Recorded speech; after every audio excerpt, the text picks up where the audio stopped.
Fraksi Partai Demokrat. Masih pimpinan. Bismillahirrahmanirrahim. Assalamualaikum warahmatullahi wabarakatuh. Pimpinan serta anggota Komisi 8, Pak Menteri beserta jajaran, Kepala BP Haji beserta jajaran, dan Kepala Badan BPKA beserta jajaran. Pertama, terima kasih Pak Menteri yang sudah begitu komplit ya, menyampaikan program-program yang akan dilaksanakan sehubungan dengan pemerhatian haji kita di tahun 1446 Hijriah ini.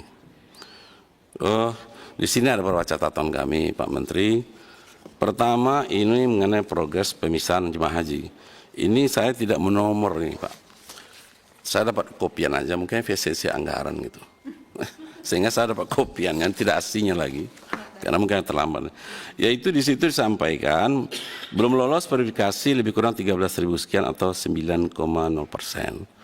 Kira-kira apa masalahnya mereka ini tidak verifikasi? Mana tahu nanti itu ada di dapil kami, bisa kami bantu gitu menyampaikannya.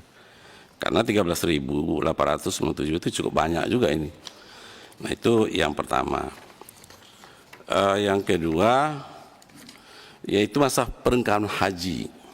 Nah ini sering terjadi di lapangan.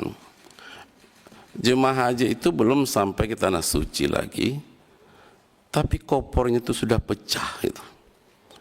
Tasnya itu kadang-kadang resletingnya sudah tanggal. Ini banyak kejadian gitu Pak. Jadi maksud kami tolong juga diperhatikan kualitas dari koper dengan perlengkapan mereka ini, karena sering jadi masalah gitu. Seperti jemaah haji dari Riau di Batam itu waktu pemindahannya dari Pekanbaru ke Batam ke Jeddah itu tasnya tidak ada yang sebagian udah koyak gitu. Tas apa namanya tuh paspor itu kadang-kadang apa itu resleting itu udah lepas gitu.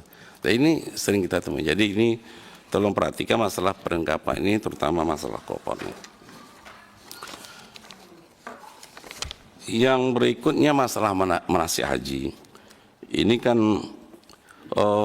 kami usul Pak Menteri.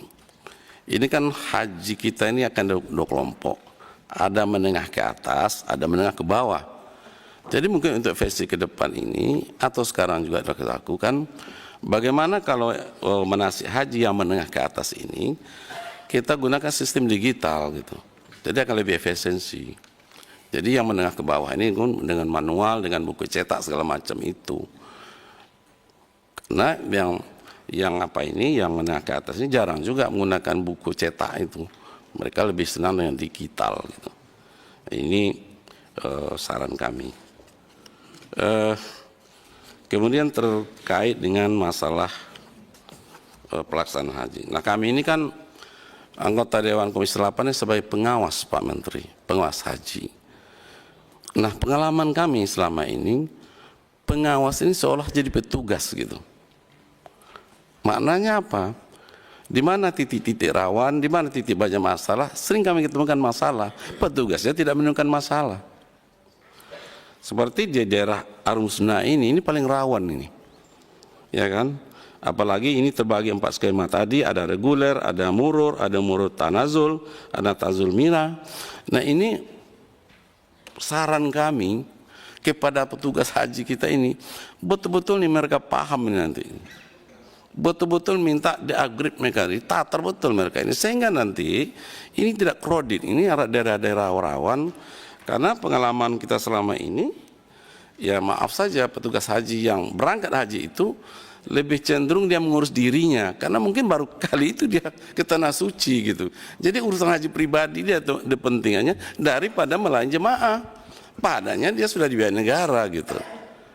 Nah, jadi kami mohon masalah petugas haji ini, karena ini bagi Kementerian Agama adalah wadah terakhir Pak Menteri melaksanakan ini, kemudian nanti BP Haji. Jadi masalah petugas haji ini betul-betul minta perhatian supaya profesional, supaya memahami tugasnya. Apalagi petugas haji ini terbatas. Kita minta sekian baru dikasih kerajaan Saudi sekian gitu kan. Jadi dengan keterbatasan petugas ini, sedangkan jumlah haji kita tetap 221.000, ini akan terjadi masalah nanti. Nah, maksud kami sebelum masalah terjadi masalah, tolong betul ini petugas haji ini betul-betul memahami tugas dan tanggung jawabnya, sehingga petugas haji tidak menjadi masalah dalam proses haji. Ini yang terus jadi masalah selama ini, dan itu sering ya, karena mungkin petugas haji kita kan ada yang dari yang diterbangkan, ada yang tidak diterbangkan, ada yang dari medis. Nah ini semua tapi tahunya nanti kan Kementerian Haji yang melaksanakannya. Nah ini mohon nanti kami sebagai petugas pengawas haji nanti ya jangan sampai kami lebih banyak menemukan masalahnya. Misal satu hotel kurang obat, petugas nggak ada. Karena kami datang, lapor ke Pak, obat kami sudah 3 hari batuk, nggak ada. Agak seperti itu. Memang masalah sepele, tapi itu jadi masalah kan. Nah, jadi ini sarankan terakhir, tolong petugas haji ini betul-betul ditatar profesional, sehingga dia tidak jadi masalah sebagian dari penyelenggara haji itu. Kami kira demikian Pak Menteri, terima kasih. Wassalamualaikum warahmatullahi wabarakatuh.